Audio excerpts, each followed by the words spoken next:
So here I'm here as a representative of the partnering project. And so here you can see the many faces of the partnering project. So unless you have been directly involved in one of these projects, you probably don't know what it is about. So within the HBP, a partnering mechanism was developed to allow scientific projects to add new knowledge, competencies, ideas, and resources to the HBP flagship, and to benefit from the research infrastructure and the other capabilities made available by the HBP. Over the lifespan of the HBP projects, this so-called partnering project and their partners have been encouraged in research to add novel capabilities to the e-brain's research infrastructure, using this infrastructure and this tool to address issues in the field of neuroscience, medicine, and technology. So from 2013 to today, the HBP has partnered 76 partnering projects based on institutions all around the world. And the 3 successive representatives have been also directly involved in those partnering projects. So Luc Janté in the Canon project, investigating the canonical organization of neocortical circuits for sensory integration, so which was presented by Umberto a bit ago. Paul Verschurer in RGS at home for personalized rehabilitation. And myself in corticity, identifying the fundamental principle of anatomical and functional organization of the cortex in mouse, non-human primates, and human, to develop whole brain models and large-scale simulations. So it has been partly presented by Gustavo also. So partnering projects are based on institutions mainly in European countries, but also in partners in US, Canada, Australia, India, and Japan. So the funding sources are diverse, from EU to national funding, but also from the voucher programs that Hans will present in a minute. Another source of funding has been made through Flagera GTC for the Joint Transnational Call since 2015 under the Future and Emerging Technology HBP flagship. By the way, I would like to draw your attention on the 223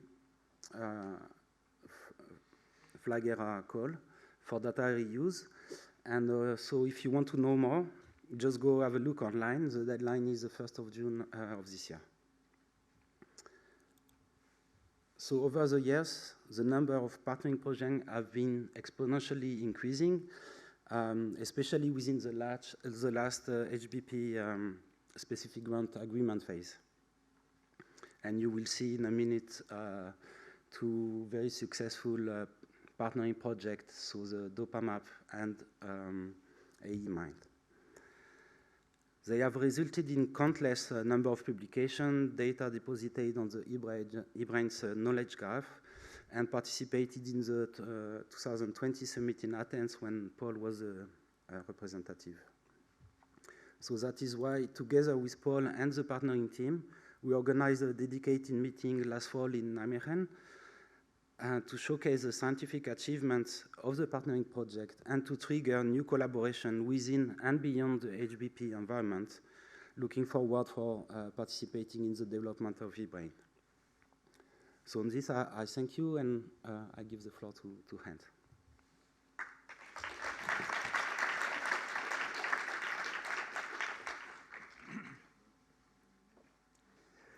Okay, thank you very much for inviting me here to talk a bit about the HBP infrastructure voucher program, which we've had since 2018. And let me say first a bit about this term infrastructure. After some soul searching through the first years of the HBP, I think at the 2016 summit in Firenze, we truly committed to building a research infrastructure. And a research infrastructure is something that you build for others to use. We had earlier the co-design projects, later our showcases to internally guide our development of the infrastructure so that we would build an infrastructure relevant for science, but in some way that was then an infrastructure for our science, but we also want to open up to others. To be long-term viable, clearly a European research infrastructure needs to address the needs of a very wide community of scientists throughout Europe and ideally throughout the world at large. And then you have this problem that research is about asking new questions, doing things that no one has ever done before. So research is to a large degree about modifying your apparatuses, developing new methods. If you then have an infrastructure, how do you deliver an infrastructure for that, an infrastructure for doing new things where canned solutions won't carry the day? You certainly need a possibility to adapt existing solutions to the needs of new users, new research labs who want to ask their own questions that no one has asked before. And that means we really had to adapt our offerings to the needs of a wider user community. And so I think with some encouragement also from the European Commission, we decided that from 2018 on, we would actually put money on the table to address, let's see, what's the left button, to address the needs of external users who wanted to come onto eBrains, use our services, use our tools.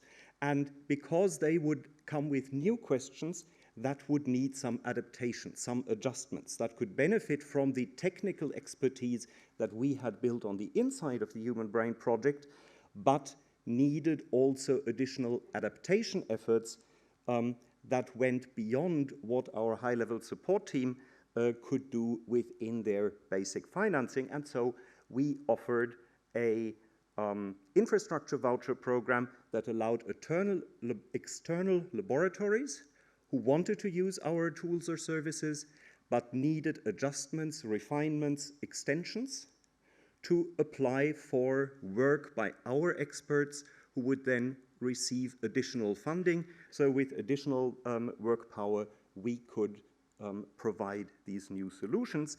And the overall gains, I think, for everyone were infrastructure with wider capabilities and many new research groups that through infrastructure vouchers also joined us as partnering projects in the Human Brain Project. And in the last phase of the HBP now, from 2022 until now, we awarded 26 such voucher projects, which contained in total slightly over 300 person months and a budget of almost 3 million euros. So this was not a small project. This was a quite considerable effort that we made. And as you can see, we had recipients at least quite a bit around the north of the equator. There was one recipient whom we have here today who came from south of the equator. Unfortunately, Latin America and also Africa are entirely blank. So there we have work to do in the future. And clearly also Asia is rather weakly represented. Vouchers started in this part of the HBP as early as 2020. Most of them are actually ending today. That's this long big bar there. And a few of them are still running to the very end of the project in September. And now I want to give the floor first to Jee Hyun KIM from Deakin University in Australia, probably the participant who traveled furthest to be with us here at the summit. And she will talk about her voucher experiences and partnering project experiences in DOPAMAP. And then Ira HARALDSEN from Oslo University Hospital in Norway, and Ricardo BRUÑA from Universidad Complutense in Madrid are going to talk about AI Mind and their work towards the eBrains health data cloud. And with that, I'd like to apologize to the speakers. I have an airplane to catch, so I will actually have to leave during the talks. And I wish you all a wonderful group photo and a great wrap-up of the summit. It's been a great 10 years.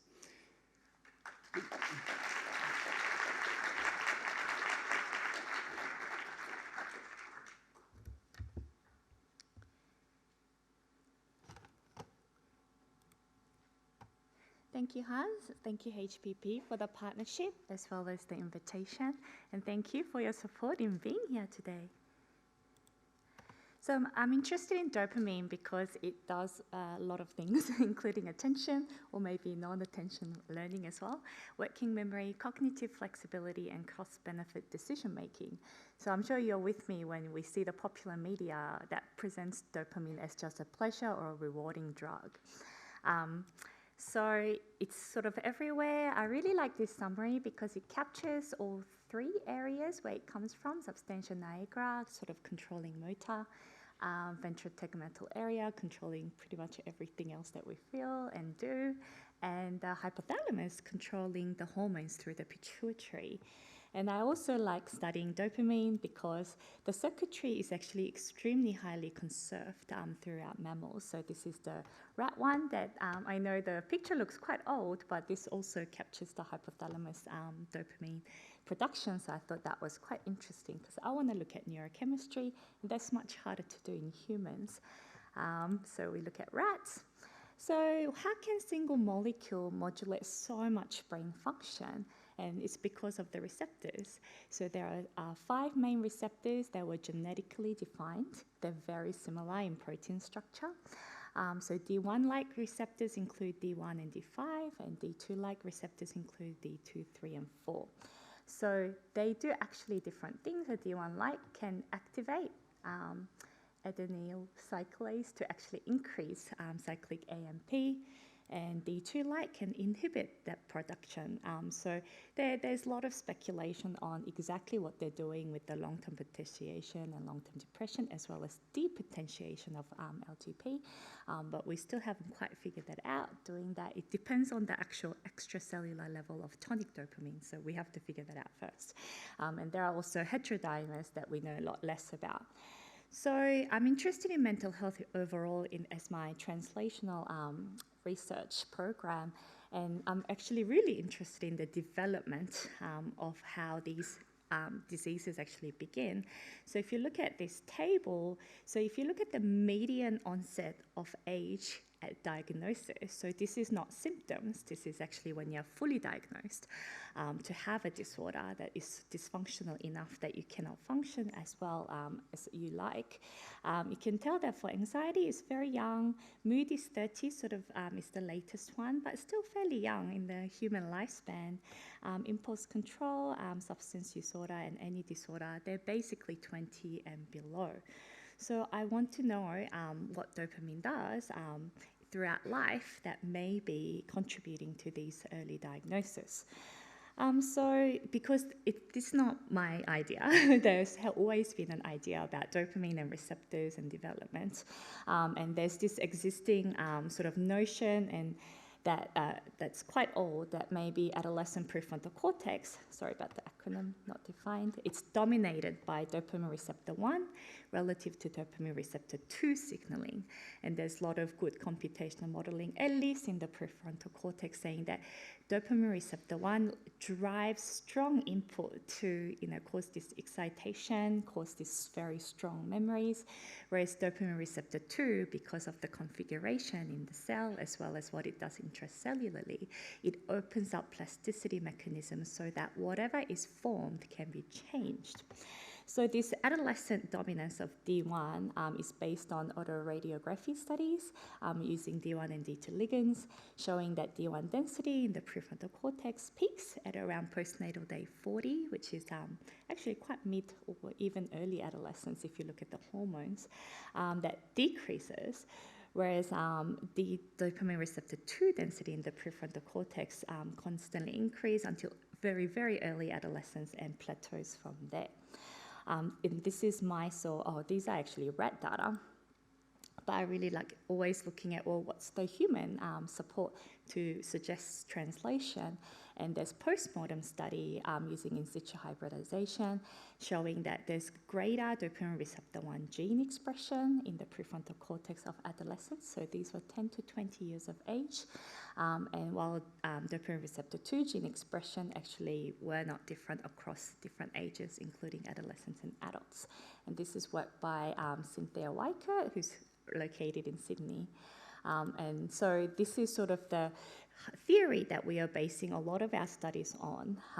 But then I realized that these are fairly old studies and using sort of not very precise techniques, especially for dopamine. I'm not saying for all autoradiography, a very, very useful tool, but because dopamine receptors are so similar and the ligands are actually occupying multiple receptors at fairly moderate affinity, so not just one or two at high selectivity. And there's actually lack of assessment looking at different ligands with, different, psychokinetic values, pharmacokinetic values to actually see what these autoradiography data are actually suggesting. And also there's suggestion that these ligands are absorbed differently depending on the fatty levels of the different brain regions. And postmortem human study, I actually realized it might be an early life adversity model.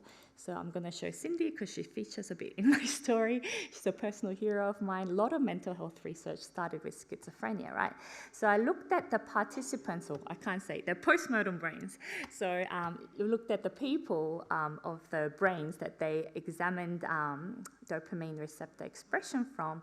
And in the adolescent group, most people died from gunshot wounds or stab wounds.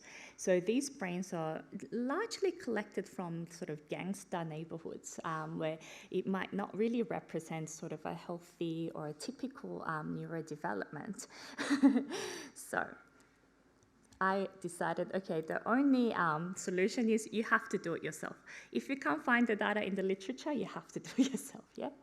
And because dopamine receptors are so similar in protein, especially back in these days where we were planning the study, there weren't good enough antibodies to really selectively stain these receptors because we have knockout models of these receptors to really test them, right? And no antibodies are quite specific, so we decided to turn to genetic models. So we used validated transgenic mice that had green fluorescent protein attached to either the receptor 1 or receptor 2. So not both. We couldn't obtain those mice. The authors never replied to my email, so anyway. And then the fluorescent protein was then stained with DAB immunohistochemistry to really see and visualize these receptor expression in the brain. We wanted to look at both sexes because all that data, even the data I described, is always in males. And we know that antipsychotics that really largely based on dopamine signaling have hugely different efficacy depending on your sex. So we decided to sort this out, look at both sexes, and we also wanted to look at development. So there were 17, 25, 35, 49, and 70 days of age. They roughly sort of translate into late infancy, juvenile, adolescent, late adolescent, perhaps an adult period, fully adult. We looked at 5 brain regions. So this is what the brains look like with the DAB immuno, and these are the delineated regions. And we used stereology, and that's why we had to sort of form an a priori hypothesis as to why we expected sex and developmental differences in these brain regions, and use stereology, which took a really long time. So this is just a snapshot of the data. So this was the infralimbic cortex of the medial prefrontal cortex, showing that actually the D1 dominance in these naive but rather healthy mice with some stimulation in the environment, so it's not completely deprived mice, don't actually necessarily show D1 dominance depending on the age, but rather depending on the sex. So I was very lucky at this point when that was published. I was able to partner with Human Brain Project through Ingvild and Tryggve from University of Oslo. So they had this awesome platform, and they said, if you can, share your slides with us, we can immortalize your slides onto this platform so other people can see it. So as long as you're okay with other people seeing it, and I'm like, yeah, I'd love for more and more people to see my experiments. So I sent them and I don't think they expected how many brains we actually had, because we had 2 sexes, 5 ages. So yeah, and 2 receptors. So we had 20 groups of mice brains, right? So they were massive, heavy slides. So I sent them all the way to Oslo from Melbourne. So what then they did, and I've learned to do, and we co-supervise staff to do, is to register these coronal sections, they were scanned with a very high quality process with a lot of pixels to register to Allen Brain Atlas, so that not only the regions I quantified can be seen, but actually all the regions could be seen in the full brain that the slides provided. So that took a really, really long time. This is before the automatic registration in adults happened. And for the younger brains, we tried to match somewhat near age with what Allen Brain Atlas provided. So this is just a picture with the delineation, but if you actually go to eBrains and go into it, there's a lot of things that you can do to toggle and look at all the sections for the individual mouse. And that's what Hans sort of shows. So this is what the entire 20 sets of data look like. And this is just to show that there were 4,607 images that have been registered and uploaded to eBrain. Also, it's been published and doing quite well. But I wanted to sort of talk about Cindy again. So before I think we published, I had an opportunity to present a poster to, I guess, sort of Biological Psychiatry Australia Society, where we really tried to sort of translate these discovery findings into the clinic. And so I was in this, it was during COVID, I was in this Zoom room waiting for people to come to my poster.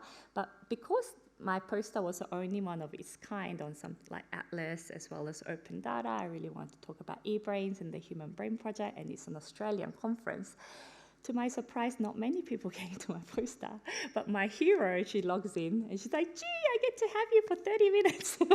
And she's like, "I saw your abstract. I really want to know. I have a question. The new cells," she's American, so I'm trying to do bad imitation. So are these cells in the neurogenic zone, are they actually already positive for dopamine receptors? Because I can't be bothered to do I don't want to do the what if the data already suggests, and what you have is exactly what I'm looking for. So my hero walks in and we just have a great time. And so what we did was I was like, yeah, let's log in, and I showed her how to access eBrains. So I made a bit video of basically said, let's have a look, let's just keep zooming in. And then, so we zoomed to the neurogenic area, and she's like, yes, the answer is yes, they have dopamine receptors. I thought so. Okay, thank you. So I think that was a really good example of how people who know of the tool can use eBrains. And I can talk about the published use case we talked about. So eBrains has other data sets on other receptors. Obviously, these aren't exactly the same brains. You can see you can see slight differences in delineation of the brain regions, but they are registered. So you can compare comparable subregions and brain regions on different receptors. This is muscarinic, this is calbindin, this is dopamine, oxytocin, and parvalbumin, and so on. Also, this is, I should have went there first, this is how you find our data set, or lots of other data sets. I think one of our data set comes up first still when we when we type in dopamine, which is good. And obviously the most sort of obvious use case is actually now that we registered all these brain regions, the sub-regions of the entire full brain of 150 mice or so, then can we actually automatically quantify the expression of dopamine receptors in all these different brain regions, not just limited to 5? And so the answer is yes. Ingvild did the work. And then she uploaded the quantification data. So this is just for one mouse and for D1 expression. And then she uploaded onto this mesh program, and then we can actually see the expression of dopamine receptors in these individual brown mice. And we hope to do that for all the mice that we have. We can, and definitely, I don't know if there's still a poster session, but there is a poster out there if you want to know about more about the actual data. So we have done that. Okay, let me see how I can move on to the next slide. There we go. So just a shameless plug for HBP and eBrains. So we were able to do with a partnering voucher program to quantify all D1 and D2 positive cells. That this would have taken I don't know, at least 5 years, I reckon, with stereology, so it really saved time. We were able to actually find lots of dopamine receptor 2 expression in regions I wasn't aware of, and that's how I was even aware of hypothalamic dopamine production, because we saw a lot of dopamine 2 receptor dominance there. And it seems like there's actually this hierarchical change where the cortical areas have a lot of D1 dominance overall, but the more hypothalamic or thalamic areas, lower hierarchy, has more D2. So I really want to explore the hypothalamus and the thalamus based on this data. And I guess really big thing that happened to me is that I mentioned that, we have done this and we will continue to do this in this prestigious fellowship application in rats, looking at voltammetry, looking at actual tonic dopamine levels and all those things. And one of the reviewer comments actually said, in particular, an open database mapping D1 and D2 receptors through the male and female rat forebrain will be used extensively by researchers. And yeah, I got the grant. That was amazing. So we will continue to engage e-brains and do more work in rats. And looking at every single coronal section made me realize, wow, I really got to make sure my staff does better sectioning and staining, and things are really high quality, because now everybody can see it. So we really should be careful. So I think science will improve, and now I know to never throw away all these sections that I stain. What a waste, you know. We need to be more efficient and share. So I just want to really highlight where we're going next. So we have a new program of research plan called DORA. It's under review. The proposal is called the Role of Dopamine Receptor 2 in Inhibitory Control Following Social Isolation in Adolescence. We thought I had some data on isolation, stress, changing behavior in rats, and that was specific to adolescent period. So using that data, and also because the original question I had was, does stress actually change dopamine expression? And that's how they contribute to disease. We get to answer that using 5 objectives, and these are the partners. So now Marcus from Germany and Susanna from Brisbane, Queensland have joined us to look at different tools and different ways to really understand causality as well as correlational evidence of D1, D2 signaling in stress and inhibitory control that's relevant for mental health. So thank you.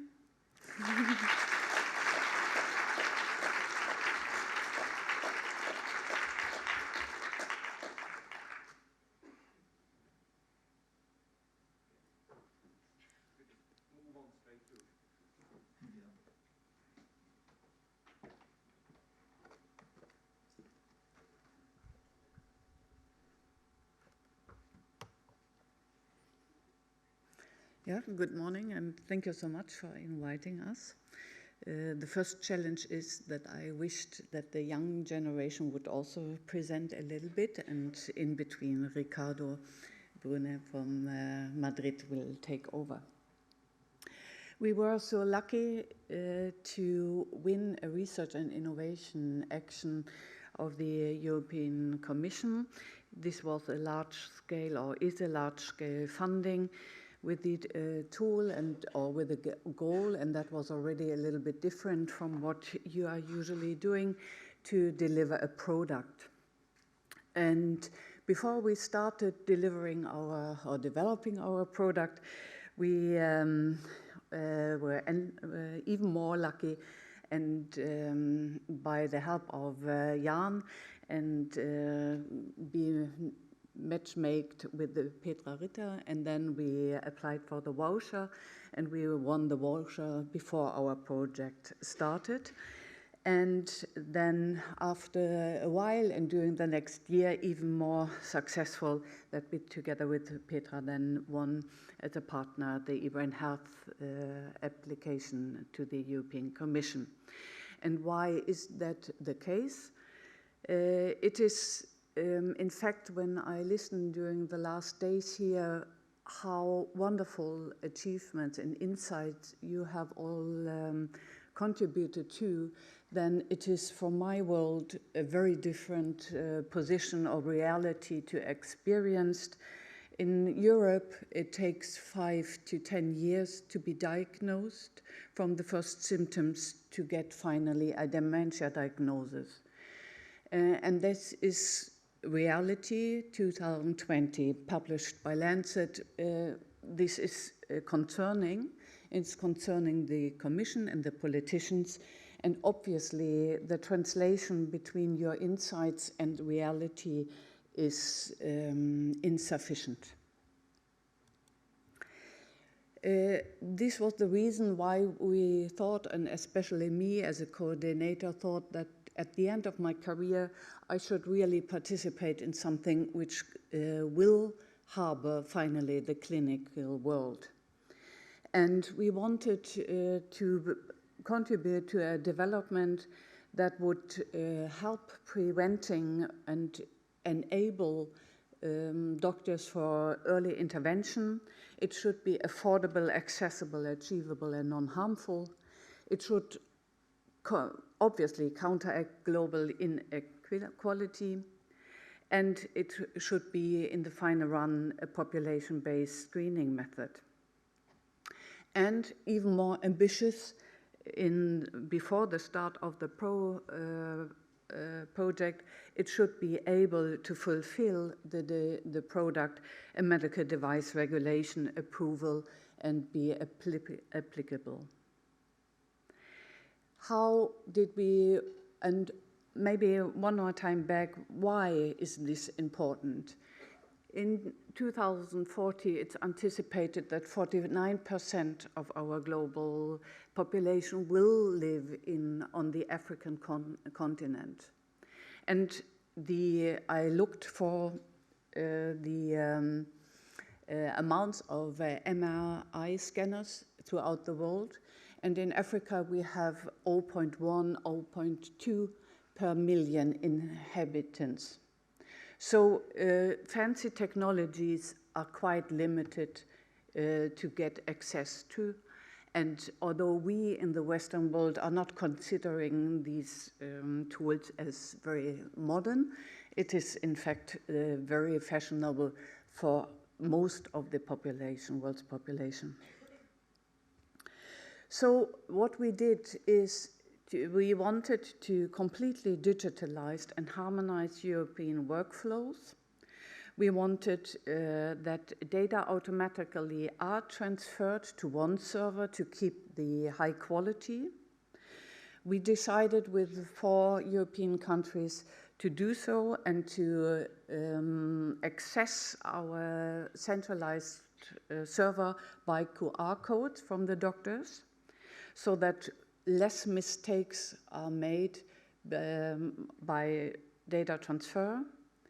We wished that all our data will be findable and by the events knowledge graph.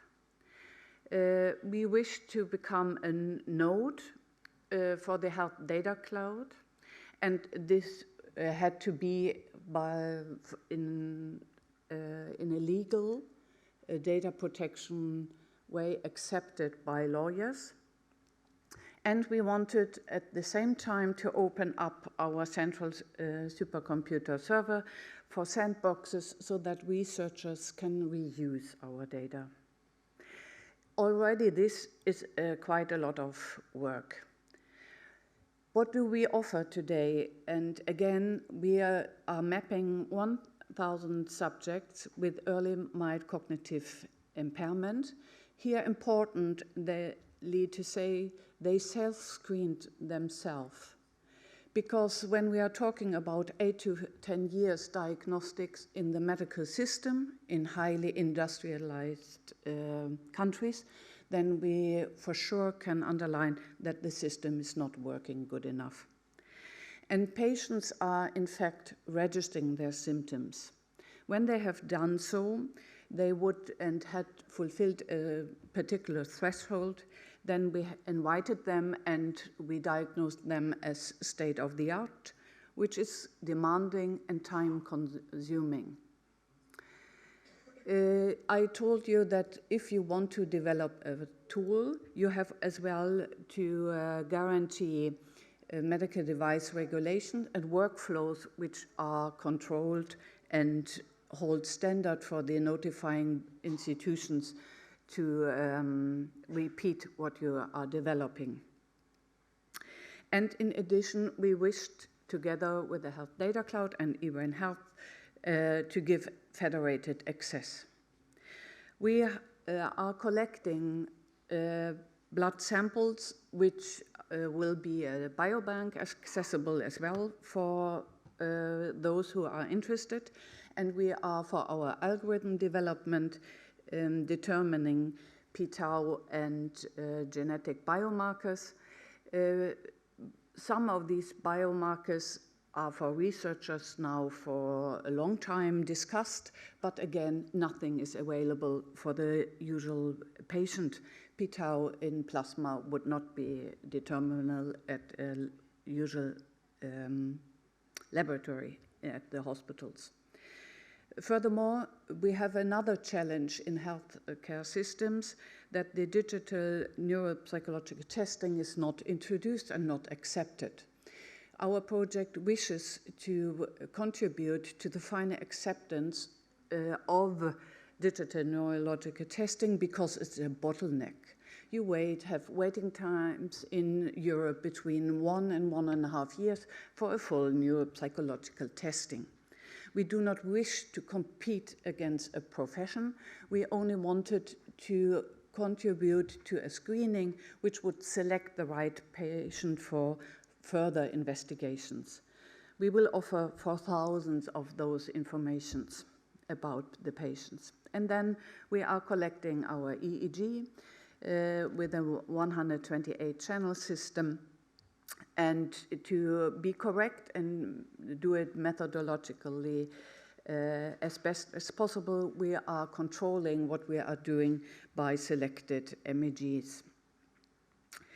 And all this we are then finally putting onto our data bank.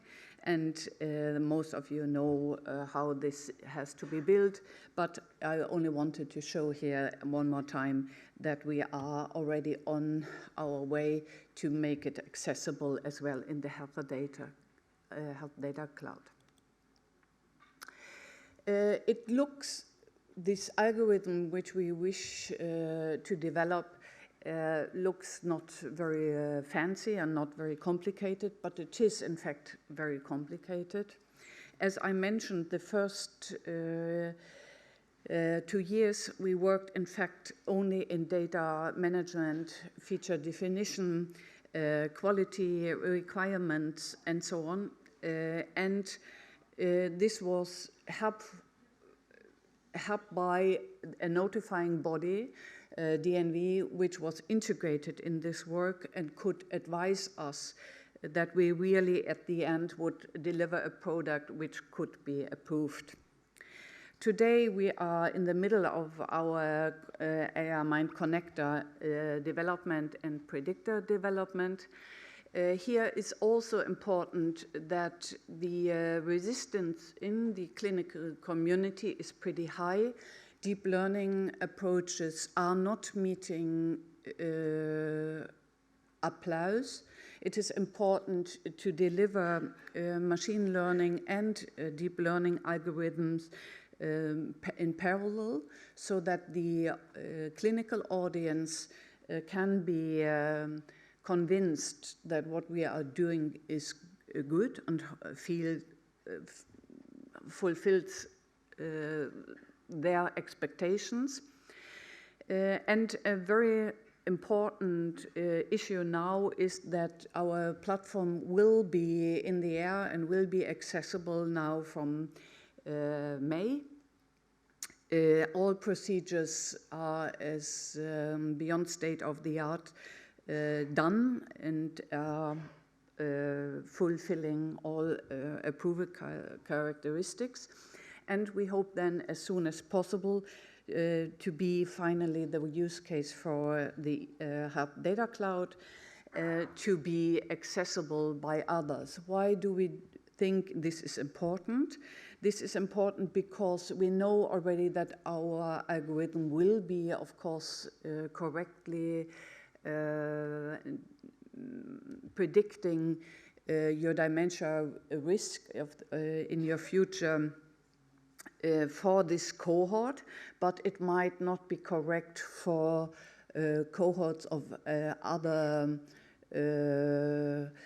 nations. For example, as usual, we recruited white Caucasians in our algorithm development period, and these 1,000 participants are not representing our European distribution of races and different nations with their cultural backgrounds. This is concerning and has to be corrected, and we hope that the IBRAN infrastructure will be so stable that other clinical institutions could join our efforts. Important is that why does it take so long time to be diagnosed? I forgot that to mention that the 50% of the people with mild cognitive impairment will in fact either stay in a steady state or will recover, and it is likely important for the politicians and health authorities to know who will not become a patient, as it is important to be identified as a future potentially patient. This is extremely important as now new medications are developed and they are extremely expensive. Immune therapies for the indication of MCI will not be payable by none of our European states, meaning we have to select early and identify the correct patients. And now Ricardo will take over.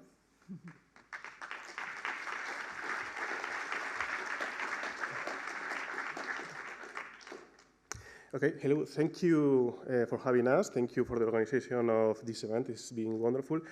I am going to tell you about the technical aspects of the project, and nobody cares about the technical aspects, so I will be brief.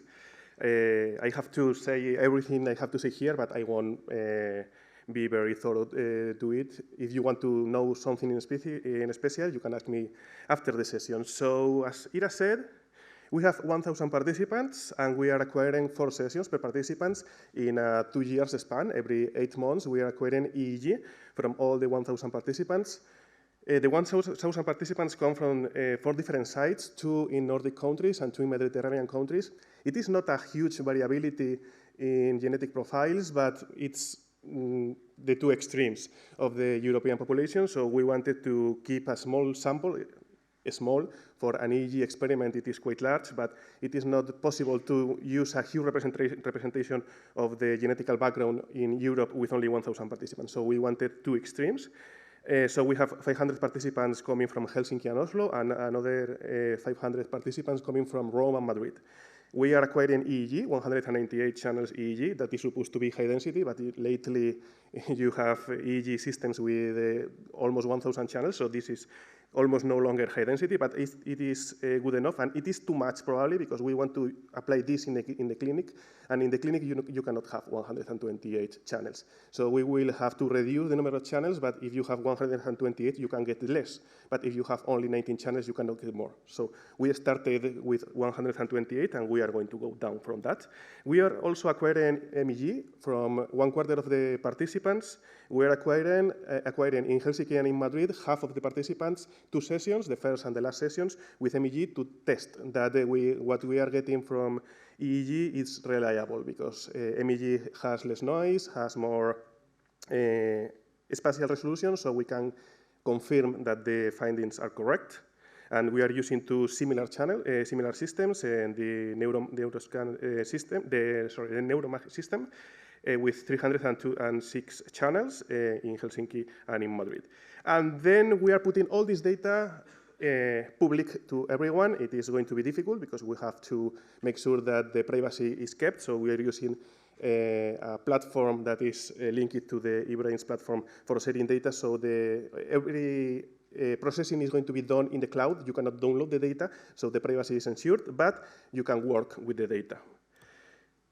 We are going to perform some reconstruction from the EEG data. We are using it because it gives us a better spatial resolution and more homogeneity. If we have different EEG montage, in this case we are using only one, but if we have different montage, the source space is the same, but the sensor space is not the same. And we will use a template-based approach. Why? Because it is easier and cheaper. If you use the MRI, you have to take an MRI, that is expensive, and you have to process the MRI and get the head shape, the different layers from the MRI. That is very costly from a computational point of view and very prone to error. So we're using a template. We're using the AAL Atlas, and we are also using a hybrid approach using a template but warped to the individual shape of the head. So we're using a 3D scan to aid in this. So we are getting a anatomical matched template for every participant. It is not really based in the anatomy of the participant, but it will be better probably than the template. We are getting several features. For the machine learning, we are using different levels of complexity, both in sensor and in sources space. If sensor space is good enough, we will go with sensor space because we need less computational power and less complexity. We are using raw signals. The raw signals are going to be used for deep learning approaches, and we are using features. The features are single sensor features or areas, for example, the power spectral density and so. And we are also using functional connectivity between both electrodes and brain areas. So we are putting everything into the machine learning, and we are going to let the machine to tell us which are the most interesting features, because we have no idea. We have not had any huge project combining all these features, so we wanted to leave the system to select what is better. We are using an artificial intelligence-based approach, as Ira said, so it will be trained with part of the data, only part of the data. We are using a 70-30 split. 30% of the data is going to be kept away from the learning system, and then the other 70% of the data is going to use it for extracting the features, to getting the neuropsychology. Everything will be trained only with this 70% of the participants, and we are also using this 70% of the participants to create an automated, completely automated, no human intervention at all, system to clean the data. So this platform will you get the raw EEG data, and everything will be done in the platform with no human intervention. That is great because you cannot get physicians to do any work with data. It is impossible. They are very busy and they don't want to do that. They are interested in other things. So we want to use something completely automatic, and as I said, the other 30% of the data will be kept away from the training systems, and we will use it for validating the system. So we have two complementary tools. It is an adaptable predictor. We have first the IMINE connector. The IMINE connector will be the same for all the possible applications of this system. It will take the EEG features and will get the more interesting features from this using machine learning and deep learning approaches. And then we will feed the predictor system. The predictor system will be a different subsystem that will take the output of the connector system and all the other data. In this case, in the case of MCI that Ira talked about, we are using neuropsychological data, digitized neuropsychological tests, blood samples, and we are using several information and combine it with a use-specific case. In this case, the prognosis of conversion to dementia from MCI. So in the final product of this project will be this tool to predict the conversion from MCI to dementia. But we can adapt this tool to other systems using a different configuration in the predictors step. The connector model, the connector step will be the same always, but we can adapt the predictor, for example, to prognose. Yesterday or the day before, they had a very interesting talk about how important it is to prognose the recovery after a stroke. We can use this kind of data in the second step, so we can tune the system to predict the outcome of the stroke. It will be a completely new system that will integrate all the information automatically and will give you the result. This is not a health initiative, it is a technology initiative. So the output of this project will be an automated system that will be accepted by, in theory, we want to get it approved by as a medical device, so you can get a tool where you put an EEG and some of the other data, and it gives you some outcome in the original case of the conversion from MCI to dementia, but maybe for other diseases, for other predictions, we want to generate, at the end of the day, a tool to help the clinicians with this methodology that is only used right now in the research field.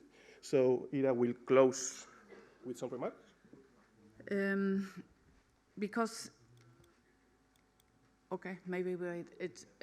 What will be the future? The future will be that we know that these AI prediction models are not in itself good enough. We know that we, with some of you, are already in talks to develop further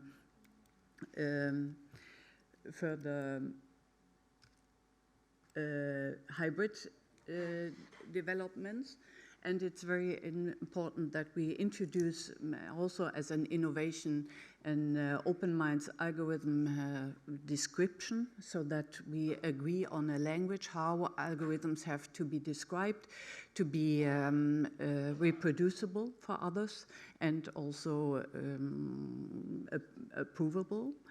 And we wish, of course, that the eBrain Health and eBrain Health Data Cloud becomes a very big success, because we do not believe that a decentralization will help. The hospital registers are a catastrophe, in my opinion.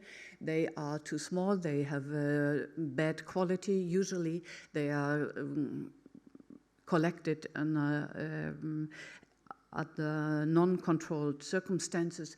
So what we really need for the future, if AI should help us and simulation technologies should help us in the clinic, we need high-quality data banks, and none of the smaller nations, at least, would be able to do so.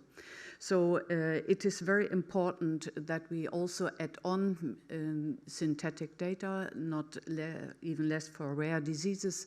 We have a huge demand for centralized European databases. Thank you so much.